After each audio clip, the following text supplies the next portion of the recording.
You may be asking the question, hey Scott, I want to sell my business. Who should be on my team? And what are some key characteristics that I should look for? And my answer is this is a fantastic question.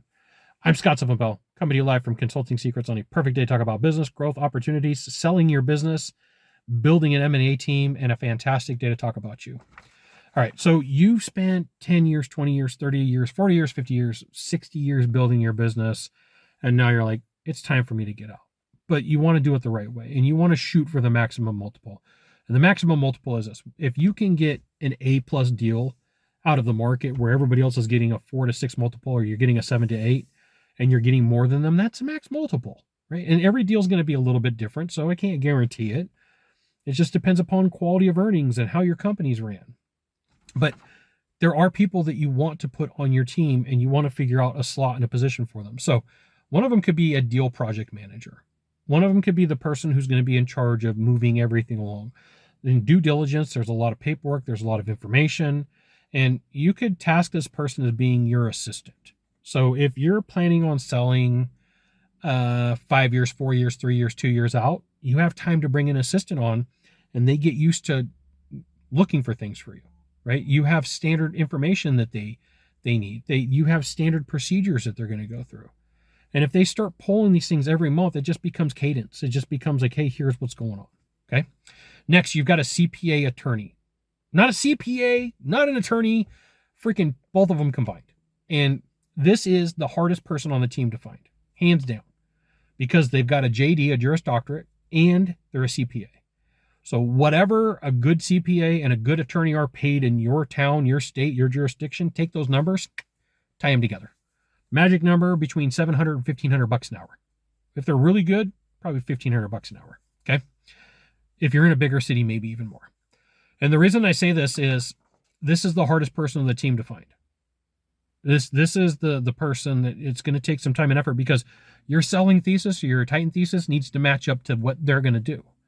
And they're going to have to talk to you about taxes and where you're at. And you may need to make some moves in advance. And if they're going to defend your selling thesis and they're going to defend your tax thesis, then they need to be well versed in advance to help them out. They may say, like, I don't need all that time, but it's going to take you time to find one. Like, I'm going to share with you, in a deal that I did, there was 7 or 8 tax attorneys that were talked to before it was like comfortable with this person, would do business with them. They seem like they know what they're doing. Like, I'm going to share with you, somebody who's got a CPA and a JD, they're usually smart, but it may depend upon the industry and the service. They may not mix well with what you're doing, and you may not like them. Like, let's just say the truth. You may not like them. Next, an M&A attorney. An M&A attorney. Somebody who specializes in doing mergers and acquisitions. And, you're like, but I got a CPA attorney. Nope. That person is going to deal with numbers. M&A attorney is going to deal with the contract. Okay.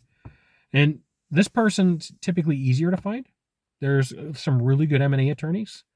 Most people who do M&A advisory have some attorneys that you could talk to and have a conversation with. I would still always pick 3 and say, hey, who could I work with? You're building your team. It doesn't, like, if when I work with people, I was like, hey, I'm going to give you the name of my person, but I want you to find 2 others, because I don't want you to just go with the guy that I tell you to go with. I want you to say, hey, who am I comfortable with?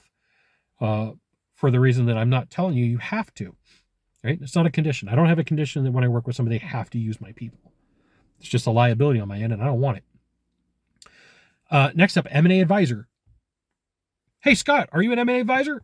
Yes, that would be me. But it doesn't have to be me. There's other good dudes and chicks in the market. You don't have to pick me. I'm just like, hey, we're going to build out your team. You're going to put an M&A advisor in there.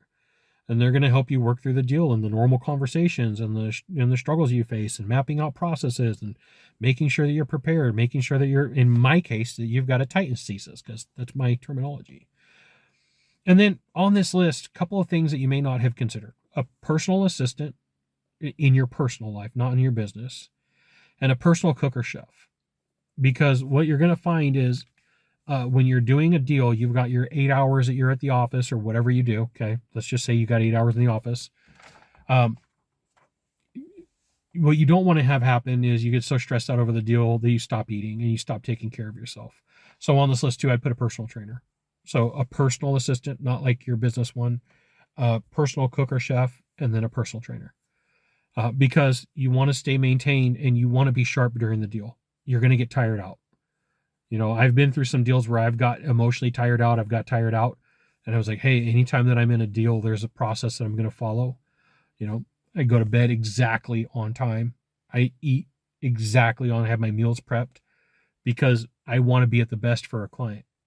So deal project manager, CPA attorney, M&A attorney, M&A advisor, a personal assistant for you, a personal cook, and a personal trainer. It's going to cost money. Yep. If you're shooting for the maximum multiple, which you should, doesn't mean you're going to get it, but you should. It's going to take some effort. You got 1 of 3 things to do from here. It's 1 of 3. Find the subscribe button. Click on it. Every time I send out a video, you'll get an update. 2, hit follow. 3, share this video with a friend. We'll see you soon. Thanks for watching. And before I forget, set up massages. We'll see you soon.